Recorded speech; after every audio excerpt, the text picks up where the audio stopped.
రైతుల కోసం మోదీ ప్రభుత్వం మరో కీలక నిర్ణయం తీసుకుంది. ఖరీఫ్ పంటల కనీస మద్దతు ధర ఎంఎస్పీ పెంపునకు ఆమోదం తెలిపింది. 2025 నుండి 26 మార్కెటింగ్ సీజన్ కోసం 14 పంటల ఎంఎస్పీ పెంచింది. నైజర్ సీడ్, రాగి, పత్తి, నువ్వులు అత్యధికంగా పెరిగాయి. ఇది రైతులకు వారి ఉత్పత్తులకు లాభదాయకమైన ధరలు పొందడానికి, వారి ఆదాయాన్ని పెంచడానికి సహాయపడుతుంది. కిసాన్ క్రెడిట్ కార్డ్ కేసీసీ పథకాన్ని కొనసాగించాలని కేంద్ర ప్రభుత్వం నిర్ణయించింది. ప్రధానమంత్రి నరేంద్ర మోదీ ప్రభుత్వం రైతులకు మరో బహుమతిని ప్రకటించింది. ప్రధాని మోదీ అధ్యక్షతన జరిగిన కేంద్ర కేబినెట్ సమావేశంలో కీలక నిర్ణయాలు తీసుకున్నారు. ఖరీఫ్ పంటల కనీస మద్దతు ధరను పెంచారు. పంటల పెట్టుబడిపై కనీసం 50% లాభాలు ఉండేలా కనీస మద్దతు ధరను నిర్ణయించారు. వరికి క్వింటాకు రూ. 69 కనీస మద్దతు ధర పెంచారు. అలాగే ఆంధ్రప్రదేశ్లోని బద్వేల్, నెల్లూరు మధ్య 4 లేన్ల హైవే నిర్మాణానికి కేంద్ర కేబినెట్ ఆమోదం తెలిపింది. బుధవారం మే 28 జరిగిన మంత్రివర్గ సమావేశంలో ఖరీఫ్ పంటల కనీస మద్దతు ధర పెంచే ప్రతిపాదనకు ఆమోదం లభించింది. కేబినెట్ సమావేశంలో మరో 5 ముఖ్యమైన నిర్ణయాలకు ఆమోదం లభించిందని కేంద్ర మంత్రి అశ్విని వైష్ణవ్ తెలిపారు. వీటిలో రైతులకు సంబంధించి 3 ముఖ్యమైన నిర్ణయాలు తీసుకున్నారు. బద్వేల్, నెల్లూరు మధ్య 4 లేన్ల హైవే నిర్మాణంతో 4 ఇండస్ట్రియల్ కారిడార్లకు కనెక్టివిటీ పెరుగుతుందని అశ్విని వైష్ణవ్ తెలిపారు. హైవే నిర్మాణానికి రూ. 3653 కోట్లు కేటాయిస్తున్నట్టు వెల్లడించారు. వార్ధా, బల్లార్షా రైల్వే మార్గాన్ని 4 లేన్లుగా విస్తరించబోతున్నట్లు పేర్కొన్నారు. 2025 నుండి 26 మార్కెటింగ్ సీజన్ కోసం 14 ఖరీఫ్ పంటలకు కనీస మద్దతు ధర పెంపుదలకు ప్రధాని మోదీ అధ్యక్షతన జరిగిన ఆర్థిక వ్యవహారాల కేబినెట్ కమిటీ ఆమోదం తెలిపిందని అశ్విని వైష్ణవ్ తెలిపారు. 2025 నుండి 26 మార్కెటింగ్ సీజన్ కోసం ఖరీఫ్ పంటల కనీస మద్దతు ధరను ప్రభుత్వం పెంచిందని, తద్వారా ఉత్పత్తిదారులకు వారి ఉత్పత్తులకు లాభదాయకమైన ధరలు లభించేలా చూడవచ్చని ఆయన అన్నారు. గత సంవత్సరంతో పోలిస్తే అత్యధికంగా ఎంఎస్పీ పెరుగుదల నైజర్ సీడ్ క్వింటాకు రూ. 820, ఆ తరువాత రాగి క్వింటాకు రూ.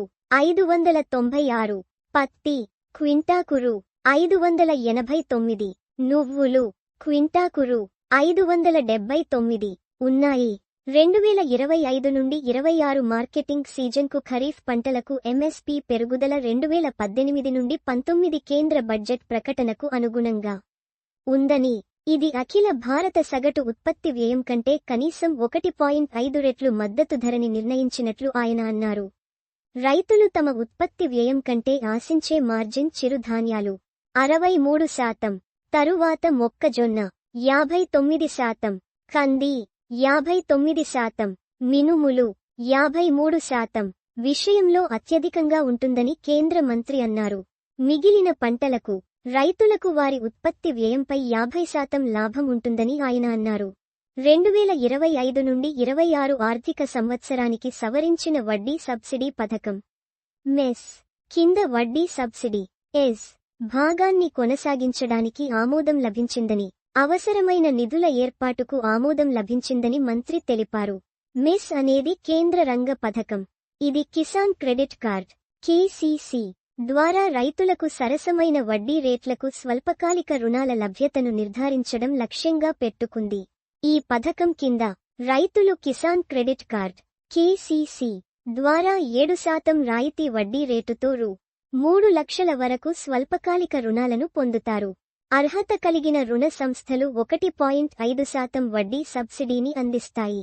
అదనంగా సకాలంలో రుణం తిరిగి చెల్లించే రైతులు ప్రాంప్ట్ రీపేమెంట్ ఇన్సెంటివ్ ఫ్రీ గా 3% వరకు ప్రోత్సాహకానికి అర్హులు. దీని వలన కేసీసీ రుణంపై వారి వడ్డీ రేటు 4%కి చేరుకుంటుంది. దేశంలో 7.75 కోట్లకు పైగా కేసీసీ ఖాతాలు ఉన్నాయి. వ్యవసాయానికి సంస్థాగత రుణ ప్రవాహాన్ని కొనసాగించడానికి ఈ మద్దతును కొనసాగించడం చాలా కీలకం. ఇది ఉత్పాదకతను పెంచడానికి, చిన్న, సన్నకారు రైతులకు ఆర్థిక చేరికను నిర్ధారించడానికి చాలా ముఖ్యమైనది. రహదారులకు ఆమోదం. కేంద్ర కేబినెట్ సమావేశంలో అనేక రహదారులకు ఆమోదం లభించింది. ఆంధ్రప్రదేశ్లోని కృష్ణపట్నం ఓడరేవు వరకు 4 లైన్ల హైవేకు ఆమోదం తెలిపినట్లు అశ్విని వైష్ణవ్ తెలిపారు. దీనితో పాటు బద్వేల్, నెల్లూరు వరకు కొత్త రహదారిని నిర్మిస్తారు. తర్లాం నుండి నాగ్దా రైల్వే వరకు 4 లైనింగ్లు చేయడానికి ఆమోదం లభించింది. ఈ 41 కిలోమీటర్లు పొడవైన లైన్ కోసం 1018 కోట్లు ఆమోదించింది కేబినెట్. దీంతో ముంబై నుండి ఢిల్లీ కారిడార్ సామర్థ్యం పెరుగుతుంది. 2 మల్టీట్రాకింగ్ రైల్వే ప్రాజెక్టులకు ఆమోదం.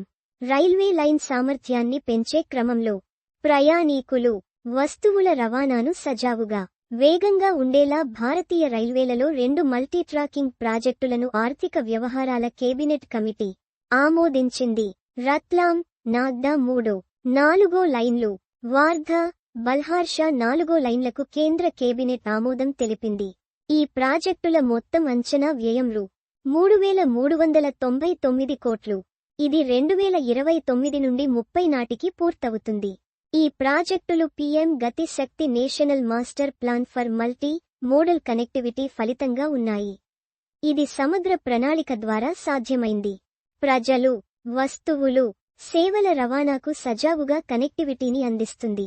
మహారాష్ట్ర, మధ్యప్రదేశ్ రాష్ట్రాలలోని 4 జిల్లాలను కవర్ చేసే ఈ 2 ప్రాజెక్టులు భారతీయ రైల్వేల ప్రస్తుత నెట్వర్క్ను దాదాపు 176 కిలోమీటర్ల మేర విస్తరిస్తాయి. ప్రతిపాదిత మల్టీ ట్రాకింగ్ ప్రాజెక్ట్ కనెక్టివిటీని పెంచుతుంది. 784 గ్రామాలు, వీటి జనాభా దాదాపు 19.74 లక్షలు. మరిన్ని జాతీయ వార్తల కోసం